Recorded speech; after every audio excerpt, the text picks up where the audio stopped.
প্রিয় বন্ধুরা, আসসালামু আলাইকুম। তোমাদের সকলকে স্বাগত জানাচ্ছি এনটিভির বিজ্ঞান ভিত্তিক অনুষ্ঠান বিজ্ঞানে আনন্দ। Science is fun and interesting, but to make it easy for us, আমাদের সাথে আছে প্রকৌশলী এবং শিক্ষক অন্তর খান। ভাইয়া, কেমন আছো তুমি? খুবই ভালো আছি, তুমি কেমন আছো? আমি অনেক ভালো আছি। ভাইয়া, আমরা ব্রেডবোর্ড দেখতে পাচ্ছি, ব্যাটারিজ দেখতে পাচ্ছি এবং একটা সার্কিট ডায়াগ্রামও দেখতে পাচ্ছি। তার মানে সার্কিট নিয়ে কোনো এক্সপেরিমেন্ট হবে। আজকে আমরা খুবই মজার একটা সার্কিট দিয়ে এপিসোডটা শুরু করতে চাচ্ছি। সেটা দেখতে একটু অদ্ভুত মনে হতে পারে যে এখানে কি কি আছে বোঝা যাচ্ছে না, কিন্তু এই সার্কিটটা দিয়ে খুবই আমাদের জীবন ঘন একটা জিনিস বোঝা যাবে। ঠিক আছে, সো প্রথমে আমরা আসলে এই সার্কিটটা কাজটা দেখে নিই। ঠিক আছে, কাজটা দেখলে তারপর মনে হবে যে এই অদ্ভুত সার্কিট বানানো আসলে আমাদের দরকার কিনা। তো প্রথমে এই যে আমি সার্কিটটা দেখতে পাচ্ছি যে এখানে একটা ট্রানজিস্টর আছে, দুটো রেজিস্টর আছে, একটা ইন্ডিকেটর এলইডি দেখতে পাচ্ছি এবং এখানে একটা অদ্ভুত এলইডি, তাই না, একটা কালো রঙের। তো এইটা আমরা তাহলে দেখি কি হয় এখানে। আমরা এটাকে পাওয়ার অন করলাম, কোনো ইন্ডিকেশন দেখা যাচ্ছে না। ঠিক আছে, কিন্তু যখনই আমি এরকম একটা রিমোট নিলাম, ঠিক আছে, এই যে এরকম এলইডি রিমোট, ঠিক আছে, আমরা যে কোনো কিছু রিমোট হতে পারে, এসির বা টিভির, কিন্তু যখনই আমি এই রিমোটটা চাপলাম তখন কিন্তু লাইট দেখা যাচ্ছে। হ্যাঁ, এই যে আমি যখন এই রিমোটটা চাপছি, তুমি কি দেখতে পাচ্ছ এই যে এলইডিটা জ্বলে উঠছে, রেড এলইডিটা? তার মানে এটা আসলে যে আমাদের রিমোট কিভাবে কাজ করে সেটা আমরা বুঝতে পারবো। আমরা যে দেখি যে আমরা রিমোট চাপলেই কাজ হচ্ছে, সেটা আসলে কিভাবে হয়। এখানে আসলে আমাদের ইনফ্রারেড আলো ব্যবহার করা হচ্ছে। ঠিক আছে, ইনফ্রারেড মানে কি, আমাদের চোখে যেই রংটা আমরা দেখতে পাই তার থেকে আরো লোয়ার ওয়েভলেংথ, রাইট? তাহলে এই যে দেখো আমরা দিচ্ছি লোয়ার ফ্রিকোয়েন্সি, হায়ার ওয়েভলেংথ, এবং এই ইনফ্রারেড রেটাকে কি ক্যাপচার করছে এই ব্ল্যাক জিনিসটা? এই যে এটা আসলে আমাদের ইনফ্রারেড রিসিভার। এই যে তুমিও ট্রাই করে দেখো, এই যে পাওয়ার বাটনটা তুমি এই কালোটার মধ্যে দিয়ে দেখো, যখন এই যে একটু দূর থেকে করতে হবে, হ্যাঁ, এবং এই বরাবর করতে হবে সামনে থেকে। হ্যাঁ, এই তো লাইট জ্বলছে। তার মানে এই যে আমাদের রিমোটও তো মাঝে মধ্যে কি দূর থেকে কাজ করে না, বা আঁকাবাঁকা করে ধরলে কাজ করে না, যখন সরাসরি ধরবো তখনই কিন্তু কাজ করে। তার মানে এই যে আমাদের ইনফ্রারেড রিসিভারটা কাজ করছে, এই যে সরাসরি ধরলে এই যে এখান থেকে এই সিগন্যালটা কিন্তু পাচ্ছে সে। আবার আমি যদি মাঝে কিছু দিয়ে দেই, এই সিগন্যাল পাচ্ছে না, এই যে আমি শুধু এটাকে ঢেকে দেই, সিগন্যাল পাচ্ছে না, যখনই সরিয়ে ফেললাম পাচ্ছে। এই জন্যই কিন্তু দেখা যায় কি টিভির সামনে কিছু রাখলে আমাদের ব্লক হয়ে যাচ্ছে সিগন্যাল, বিভিন্ন ভাবে তখন এদিক ওদিক থেকে সিগন্যাল দিতে হয়, তাই না? এই যে ঢেকে যাচ্ছে, কাজ হচ্ছে, যে আমরা ঢেকে দিলাম আর কাজ হচ্ছে না, আবার কি এই যে সিগন্যাল পাচ্ছে, কাজ হচ্ছে। তাহলে এই সার্কিটটা এখন আমরা তৈরি করি। ঠিক আছে, এবং এটা যে শুধু রিমোট দিয়ে কাজ হয় তাই না, আমার কাছে আসলে আইআর এলইডিও আছে। ঠিক আছে, এই যে আইআর লাইট, যেটা আইআর এলইডি, এটাকেও চাইলে আমরা কিন্তু ব্যাটারি দিয়ে পাওয়ার করতে পারি। যেমন মনে করো এই যে আমি একটা আইআর এলইডি নিয়েছি এবং এই যে এটাকে ব্যাটারি দিয়ে পাওয়ার করলাম। ঠিক আছে, যখনই আমরা নরমাল লিথিয়াম ব্যাটারি দিয়ে নিচ্ছি আমরা, এটা হচ্ছে এই যে ঘড়ির মধ্যে আমরা যে ব্যাটারিগুলো ব্যবহার করি, এই যে আমি এদিক থেকে দিচ্ছি, এই যে দেখো আমরা যখন এই যে আইআর লাইটটা দিলাম জ্বলে উঠলো। তা আসলে আমাদের রিমোটে এই আইআর লাইটই ব্যবহার করা হয়, তবে সেখানে আরো কিছু ব্যাপার আছে, যেমন সেই লাইটটাকে খুবই নির্দিষ্ট পরিমাণ সময় অন রেখে আবার নির্দিষ্ট পরিমাণ সময় অফ রাখা হয়। এই অন অফের যে সময়টা, তার উপর ভিত্তি করে আসলে তখন টিভি বা এসি বুঝতে পারে যে তাকে আসলে কোন সিগন্যালটা দেওয়া হচ্ছে, অন করতে, অফ করতে, নাকি টেম্পারেচার বাড়া বা কমা বা এই সিগন্যালগুলো। তা আমি শুধু এখানে লাইট দিয়ে সিগন্যাল দিচ্ছি যখন, এই যে তখন কিন্তু এটা চলে উঠছে। ঠিক আছে, তার মানে কিন্তু সিগন্যালটা পাচ্ছে। আচ্ছা, এবার তাহলে চলো আমরা এই সার্কিটটা কিভাবে তৈরি করতে হয় সেটা দেখে নিই। তো প্রথমেই আমাদের এই যে সার্কিট ডায়াগ্রামে আমরা দেখতে পাচ্ছি যেটা, যে আমাদের কি লাগবে, একটা এই যে ফটো এলইডি লাগবে, তাই না? তো সেটা আমরা কি এই আমরা এলইডিটা নিয়ে নিচ্ছি। আমাদের এটা হচ্ছে নরমাল এলইডি লাইটটা হচ্ছে আমাদের এই যে এলইডি যেটা এইখানে দেখাচ্ছে D16, যেটা সেটা হচ্ছে আমাদের ইন্ডিকেটর হিসেবে কাজ করবে। আর ফটো এলইডিটা সেটা হচ্ছে যে যার উপরে আলো এসে পড়লে, এই যে আমাদের এই স্পেসিফিক যেটা সেন্সরটা, এর উপর আলো এসে পড়লে তার রেজিস্ট্যান্স চেঞ্জ হয়ে যায়। ঠিক আছে, তার রেজিস্ট্যান্স চেঞ্জ হয়ে যায়, তখন আমরা হচ্ছে সেই ভোল্টেজ সিগন্যালটা পাবো। তো আমরা এই যে আমাদের এই ফটো এলইডিটা নিয়ে বসিয়ে নিলাম। ঠিক আছে, এই যে বসালাম এখানে এরকম, তো এইটাতে সিগন্যালটা দিব আমরা। এরপর কি, তার সাথে এই যে দেখো একটা ট্রানজিস্টর লাগবে। এই যে আমাদের ট্রানজিস্টর আছে, তার কি যেই এমিটর বেজ কালেক্টর আমরা শিখেছিলাম এর আগেও, মাঝের যে পাটা সেটা হচ্ছে কি তার সাথে এই যে কমন পা হিসেবে দিতে হবে। ওকে, আমরা এই মাঝের পাটা বাকিয়ে নিলাম, বাকিয়ে নিয়ে এই যে ওর সাথে বসিয়ে দেব। ঠিক আছে, আচ্ছা, এই এখানে বসিয়ে দিলাম।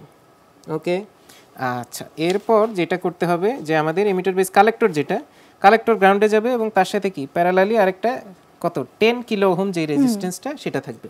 আমরা 10 কিলো একটা রেজিস্ট্যান্স নিয়ে নিলাম ওকে এবং সেটা কি এই যে ওর সাথে এই যে কালেক্টরটা যেটা কালেক্টরের সাথে এবং আমাদের এর বেজের সাথে, ঠিক আছে, বেজের সাথে এটা নিয়ে নিব, ঠিক আছে, দিলাম এটা কানেক্ট করে, এটা কানেক্ট করে দিলাম এবং ফাইনালি আমরা যেটা নিব আমরা কি যে ফটোডায়োডটা নিলাম, ট্রানজিস্টর নিলাম, রেজিস্টর নিলাম এবং আমাদের কি এই এলইডিটা ইন্ডিকেটর এলইডিটা যেটা এটা হচ্ছে তার এই পিনে দিতে হবে, তাই তো, আচ্ছা এই যে এই ট্রানজিস্টরের এই পায়ে দিতে হবে, ঠিক আছে। সো আমরা এলইডিটা দিয়ে দিলাম এবং এলইডিটা যেহেতু দিচ্ছি এলইডিতে সরাসরি যেহেতু কারেন্ট লিমিট করতে হবে একটু, আমরা তার সাথে একটা রেজিস্টর অ্যাড করে দিব, ঠিক আছে। এই যে এলইডিটা দিলাম এবং এটা একটা অ্যাডিশনাল রেজিস্টর দিয়ে দিলাম, দিয়ে আমরা তাকে কি করব, এই যে দেখো আরেক মাথা কোথায় যাবে, ভিসিসিতে যাবে, তার মানে এই যে রেজিস্টরের থ্রুতে, যদি এখানে রেজিস্টরটা দেখানো হয়নি বাট এলইডি যখন আমরা সার্কিটে কানেক্ট করি তার সাথে একটা কারেন্ট লিমিটেড রেজিস্টর দিয়ে দিই, ঠিক আছে। তো সেটাকে আমরা কি করলাম, এই যে এখান থেকে এই নিয়ে এটা আমরা সরাসরি ভিসিসিতেই দিয়ে দিয়েছি। সো আমরা এখানে এই যে ভিসিসিতে কানেকশনটা দিয়ে দিলাম, এখান থেকে এই পাশের পিনটা ওকে দিয়ে দিব এবং নেগেটিভটা আমাদের কোথায় যাবে, গ্রাউন্ডটা, এই যে দেখো আমাদের এই কালেক্টর এবং রেজিস্টর যে দুটো ছিল কমন পয়েন্টে, এই কমন পয়েন্টটা হবে আমাদের গ্রাউন্ড, ওকে। এই যে তো এখন আমরা যদি এটাতে সার্কিটটা সাপ্লাই দেই এক্স্যাক্টলি এই সার্কিটটা তৈরি হবে, ঠিক আছে।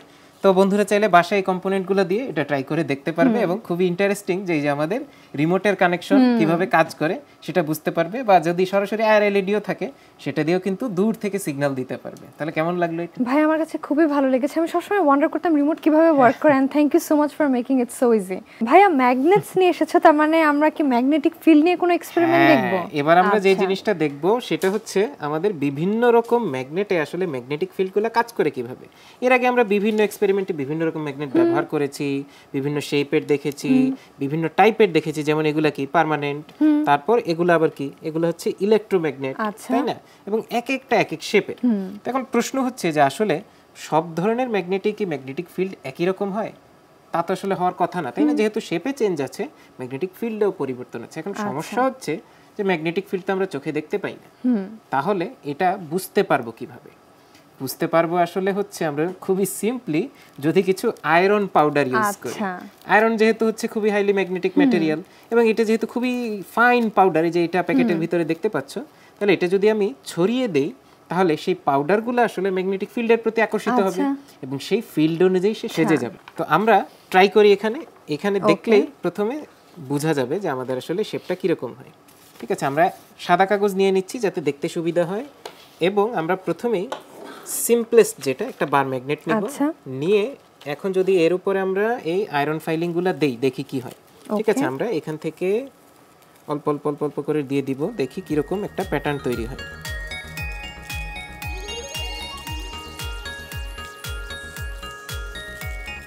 খুব সুন্দর একটা প্যাটার্ন হচ্ছে পেজে, খুবই সুন্দর একটা প্যাটার্ন তৈরি হলো এবং আমরা এটা খুবই ইজিলি বুঝতে পারছি যে আমাদের এইখানে একটা স্পেসিফিক শেপ তৈরি হয়েছে। এই যে আমরা যদি এগুলো সরিয়ে ফেলি বন্ধুদের দেখতে সুবিধা হবে। এখানে এখন দেখো এই যে আমাদের নর্থ এবং সাউথ পোল দুটো আছে, এই পোলের কাছে কিন্তু এই যে ম্যাগনেটিক ফিল্ড লাইনগুলো খুবই ক্লিয়ারলি দেখা যাচ্ছে যে এক পোল থেকে বের হয়ে আরেক পোলে চলে গেল। রের মতো। হ্যাঁ, এক্স্যাক্টলি। এটা কিন্তু আসলে ম্যাগনেটিক ফিল্ডটা তো 3D চারিদিকে কাজ করে, আমরা আসলে সেটার একটা 2D ক্রস সেকশন দেখতে পাচ্ছি যে ঠিক মাঝ বরাবর যদি আমরা এইভাবে কাটি তাহলে এই ম্যাগনেটিক ফিল্ড লাইনগুলো ঠিক এইরকমই দেখা যাবে। এই যে একদিক থেকে বের হয়ে আরেক দিকে আসলো, যে বের হয়ে আসলো নর্থ থেকে সাউথের দিকে যাচ্ছে এবং ম্যাগনেটের দুটো এন্ড কিন্তু একদম স্পেসিফাইড ক্লিয়ারলি যে এখানে একটা এন্ড এখানে একটা এন্ড, এই সুন্দর করে এক মাথা থেকে আরেক মাথায় ফিল্ডগুলো যাচ্ছে দেখা যাচ্ছে। ঠিক আছে, তো এটা গেল একটা সিঙ্গেল বার ম্যাগনেটের ক্ষেত্রে। যদি আমরা দুটো বার ম্যাগনেট দেই তাহলে কিরকম হবে? আমরা এই যে মেটাল পাউডার গুলো সব একত্র করে ফেলবো, ঠিক আছে, এবং আরেকটা পেপার নিলাম, ক্লিন একটা পেপার। এবার আমি যেটা করব, একটা বার ম্যাগনেট নিলাম এখানে, আরেকটা বার ম্যাগনেট নিলাম এই। আচ্ছা, এরা কি আকর্ষণ করছে, তাই না? এবার এই যে একটু কাছাকাছি নিয়ে রেখে দিলাম, পেপারটা দিলাম। এইবার যদি আবার আমি আয়রন ফাইলিং গুলো এর উপরে ছড়িয়ে দেই, এবার দেখো কি হয়। আমি এই যে এর উপরে ছড়িয়ে দিচ্ছি, চারিদিক দিয়ে দিয়ে দিলাম।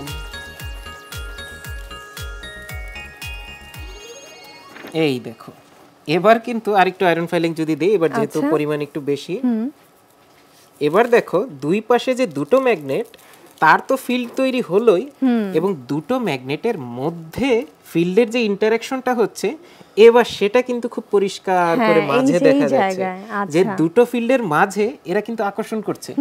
এজন্য মাঝে কিন্তু অনেকখানি কি হয়েছে, ম্যাটেরিয়াল জমা হয়েছে। এই যে আমাদের আয়রন ফাইলিং গুলো ছিল বা আয়রন পাউডার যেগুলো, সেগুলো কিন্তু এই যে মাঝে এসে জমা হয়েছে সবগুলো, এবং এখানে একটা কনসেন্ট্রেশন ক্রিয়েট হয়েছে। তো এটা গেল আরেক ধরনের আমাদের প্যাটার্ন। আচ্ছা, এবার যদি অদ্ভুত শেপের কোন একটা ম্যাগনেট নেই, যেমন একটা ইউ ম্যাগনেট, আমাদের ইউ শেপের একটা ম্যাগনেট, তাহলে সেটা কি হবে? এবার এটাকে আবার দিলাম, এখানে আরেকটা পেপার দিয়ে দিলাম, এবার এর উপর আমরা আয়রন ফাইলিং গুলো দিয়ে দেব।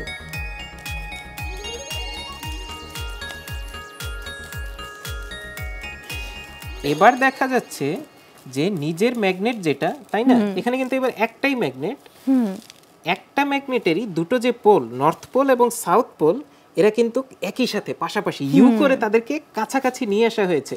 এবার যেটা দেখতে পাচ্ছ যে এদিকে কনসেন্ট্রেশন খুব একটা বেশি নেই, এর মাথায় যে আছে যে নর্থ এবং সাউথ একসাথে, সেখানে কিন্তু একটা কনসেন্ট্রেশন প্যাটার্ন তৈরি হয়েছে। এই যে এদিকে কিছু কিছু আছে এবং ম্যাক্সিমাম এই জায়গায়, এর সামনে কিন্তু একটা এরকম বড় ধরনের, এই যে আমরা যদি এখানে আরো ফাইলিং দেই আরো জমা হবে এখানে, এবং এই শেপটা আরো ভালো পরিষ্কার করে বোঝা যাবে যে এর কনসেন্ট্রেশনটা সামনে কিন্তু চলে আসলো। সো এটা আরেকটা প্যাটার্ন আমরা দেখতে পেলাম। এবং ফাইনালি আমরা যদি আসলে দেখতে চাই যে ইলেকট্রোম্যাগনেটের ক্ষেত্রে, যেমন ধরো এই ইলেকট্রোম্যাগনেটটা কিরকম শেপ তৈরি হয়, আমাদের এখানে একটা কোর আছে মেটালিক, এবং কি আছে, আমাদের কিছু ওয়্যার আছে যাতে এটা ইলেকট্রোম্যাগনেট হিসেবে কাজ করে। সো আমরা এখানে একে যদি পাওয়ার দিই, আমরা একে ইলেকট্রিক্যাল পাওয়ার দিব, যাতে এই যে ব্যাটারি পাওয়ারটা অন করলাম, এখানে হচ্ছে আমাদের কি, এই যে একটা মাথা এখানে দিয়ে দিলাম, এই যে একটা নোড এর সাথে কানেক্ট করে দিলাম, এবং আরেকটা নোডও এর সাথে এই যে কানেক্ট করে দিলাম। ওকে, এখন যদি একে আমরা এর উপরে পেপার দেই, এবং এর উপরে আয়রন পাউডার দিয়ে দেই,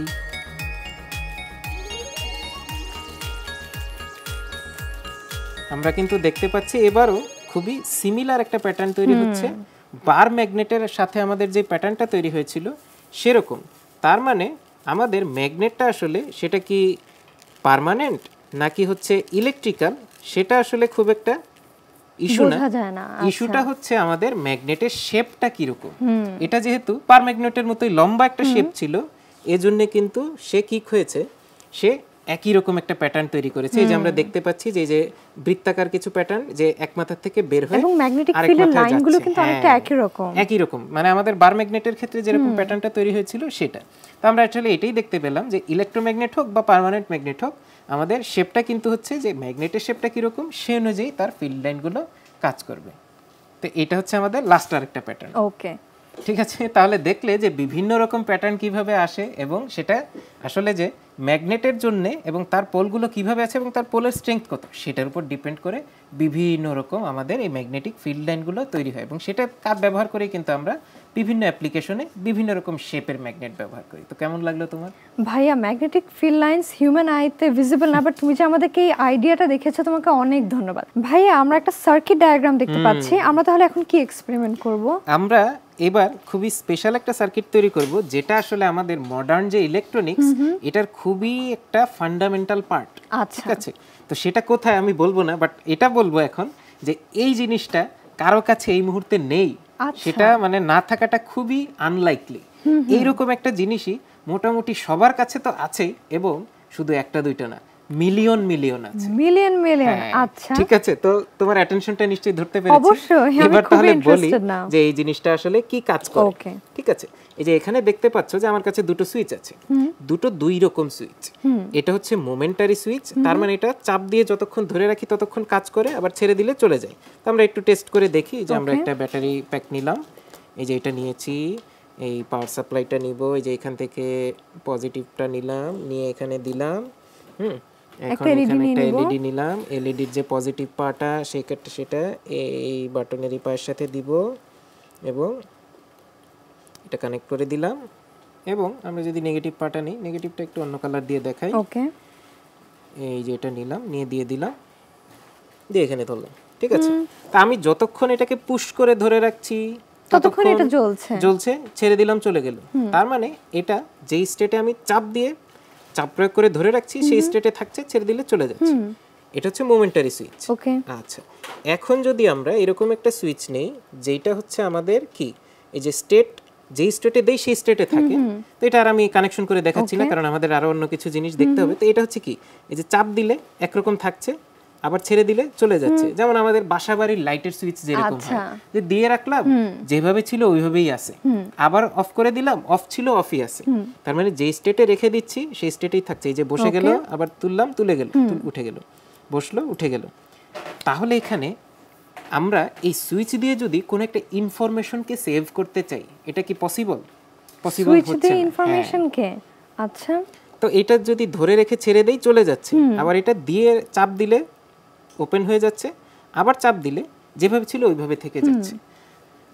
এবার যদি আমি একটা স্পেসিফিক সার্কিট ব্যবহার করি, যেটা আমি আগেই তৈরি করে রেখেছি যে সময় স্বল্পতার জন্য, দেখো আমাদের খুব স্পেশাল একটা আইসি ব্যবহার করা হয়েছে এখানে, এবং এর ভিতরে আসলে যেই জিনিসটা আছে সেটা হচ্ছে একটা জেকে ফ্লিপ ফ্লপ।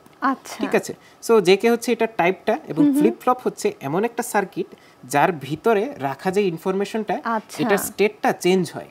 ঠিক আছে, তো আমরা যখন একটা ইনপুট দিব তখন দেখো কি হয়, এই যে আমি এটাকে পাওয়ার সাপ্লাই দিলাম, এই যে 5 ভোল্ট সাপ্লাই দিলাম, আবার এই যে নেগেটিভ ভোল্টেজ সাপ্লাই দিলাম। ঠিক আছে, তো এটা এখন কি দেখা যাচ্ছে, গ্রিন হয়ে আছে। তার মানে একটা স্টেটে যে সে আছে এটা সে জানে। ঠিক আছে, তো এখানে তো কোনো মেকানিক্যাল পার্ট নেই, তাই না? এই যে এই সুইচটা যেটা ছিল এটার পার্থক্যটা কি, চাপ দিয়ে যখন ধরে রাখলো এটা কি মেকানিক্যাল না, যে নিচে বসে আছে, আবার চাপ দিয়ে তুলে দিলাম উপরে উঠে গেল। তো এই যে একবার প্রেস করলে নিচে নেমে যেয়ে এবং থেকে যাওয়া, আবার উঠলে উঠে যাওয়া, এটা কি পুরোটা মেকানিক্যাল ভাবে কাজ হচ্ছে না? তো মেকানিক্যাল ভাবে তো আসলে ইনফরমেশন সেভ করতে গেলে সমস্যা। 0 এবং 1 ধরো আমি একটা সিঙ্গেল বিটকে রাখবো, তাহলে এটাকে যদি আমরা ডিজিটালি রাখতে চাই তখন কিন্তু আমাদের এরকম একটা জেকে ফ্লিপ ফ্লপ সার্কিট তৈরি করতে হবে। তাহলে দেখো এখন কি হয়, আমি যদি একবার পুশ করি এই যে রেড লাইটটা আবার জ্বলে উঠলো, আবার যদি পুশ করি গ্রিনটা জ্বলে উঠছে, তার মানে এটা একটা স্টেটকে বোঝাচ্ছে যে আমি যদি গ্রিনকে 0 ধরি তাহলে এখন 0 আছে, একবার প্রেস করলাম এটা কিন্তু 1 হয়ে গেল, আবার প্রেস করলাম আবার 0 হয়ে গেল। তার মানে এটা যেই স্টেটেই থাকে তাকে সিগন্যাল দেওয়ার আগ পর্যন্ত সেই স্টেটটা ধরে রাখে। এই যে আমি সিগন্যাল দিলাম তার স্টেট চেঞ্জ হয়ে গেল, আবার সিগন্যাল দিলাম তার স্টেটটা আবার ব্যাক করলো। তার মানে এই যে সিগন্যালের ভিতরে সে স্টেটটা চেঞ্জ করছে এবং সিগন্যাল যতক্ষণ আসছে না সে ততক্ষণ ওই স্টেটেই থাকবে। তাহলে এটা কি একটু চেনা চেনা লাগছে মনে হচ্ছে, তাই না? একটু মনে হচ্ছে। তার মানে আসলে এটা হচ্ছে আমরা যে মেমোরি চিপ তৈরি করি বা বিভিন্ন জায়গায় বিভিন্নভাবে মেমোরি জমা করে রাখা, এখানে কিছু কিছু জায়গায় কিন্তু এই ধরনের ফ্লিপ ফ্লপ ব্যবহার করা হয়, যে আমাদের ইলেকট্রনিক্সে বিভিন্ন ধরনের স্টেট ধরে রাখার জন্য। যে এটা এখন দেখা যায় কি যে আমরা একটা কিছু ডিভাইস, ইলেকট্রনিক ডিভাইস, সেটাকে রেখে দিলাম, তো তার ভিতরে যে স্টেটগুলো ছিল সেটা কিন্তু সেভাবেই থাকে, কোনো কিছু পরিবর্তন হয় না। সেটা কিভাবে করে আসলে এই ইনফরমেশনগুলো এরকম বিভিন্ন ইলেকট্রনিক ডিভাইস দ্বারা, কারণ সেখানে তো মেকানিক্যাল কিছু নেই যে আমরা একটা সুইচ চাপ দিয়ে রেখে দিয়েছিলাম অন হয়ে থাকলো, সেরকম কিছু তো নেই। তো সেই ইনফরমেশনগুলো আসলে সার্কিটের ভিতরে কিন্তু এই ধরনের ফ্লিপ ফ্লপ দিয়ে স্টোর হয়ে থাকে। ঠিক আছে, এই যে আমরা কোনো ইন্টারঅ্যাকশন ছাড়া সেই স্টেটটা ধরে রাখবে এবং তাকে যখনই সিগন্যাল দেওয়া হচ্ছে তার কিন্তু স্টেট চেঞ্জ হয়ে যাচ্ছে। তো এই ধরনের ফান্ডামেন্টাল একটা পিস হচ্ছে এরকম ফ্লিপ ফ্লপ, এবং এটা স্পেসিফিক যে টাইপটা সেটাকে বলা হয় জেকে ফ্লিপ ফ্লপ। এবং সেটা দিয়ে কিন্তু আমরা অনেক বড় এবং কমপ্লেক্স ধরনের সার্কিটে বিভিন্ন কাজ করতে পারি। তো এটা ছিল খুবই ফান্ডামেন্টাল একটা পার্ট, এবং যে বলেছিলাম সবার কাছে কি মিলন আছে, কারণ আমাদের সবার কাছে কি ইলেকট্রনিক ডিভাইস আছে বিভিন্ন রকম, এবং সবকিছুর মধ্যেই কিছু না কিছু সার্কিটে দেখা যাচ্ছে যে এর ধরনের ফ্লিপ ফ্লপ ব্যবহার করা হচ্ছে।